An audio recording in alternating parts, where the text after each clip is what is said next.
It's an honor to be here. Again, I'm Dale Caldwell. I'm the Executive Director of the Fairleigh Dickinson University Rothman Institute of Innovation and Entrepreneurship.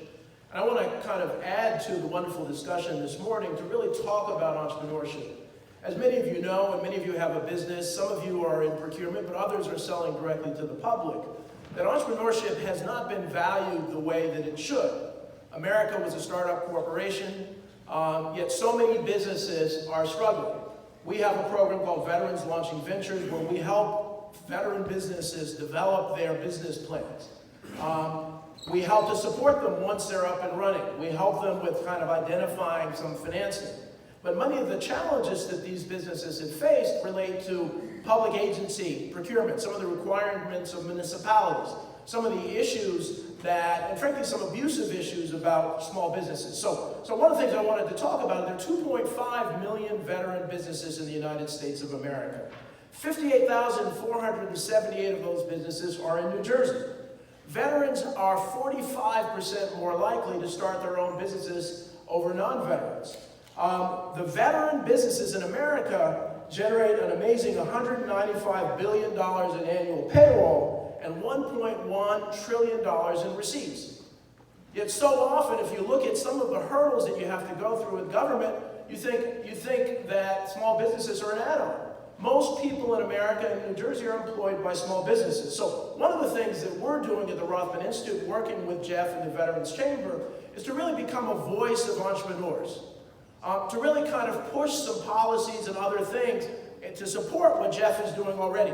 I don't think you understand how much he's accomplished dealing with government in a very, very short period of time.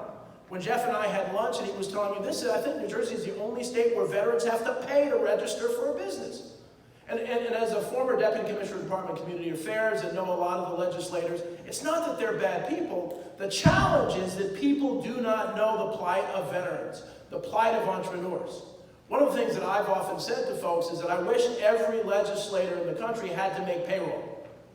If they had to make payroll, public policy would be very different. And those of you who are in business now know that you sleep up, you stay up at night trying to pay your people.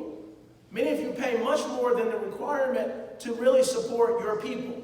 So as Fairleigh Dickinson University, we have an opportunity to really be a voice. So what we're doing are a couple things. So I wrote an article in the ROI magazine, which is a wonderful magazine about this idea called Entrepreneur Zones.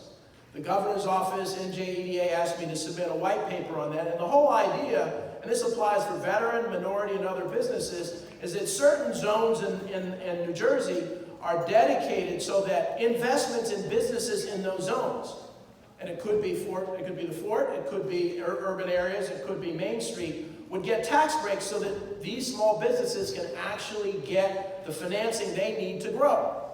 Because otherwise it's very, very difficult for them to really develop. We also are really pushing, and I haven't had a chance to meet with Hector, and I admire what she's doing and really tracking that.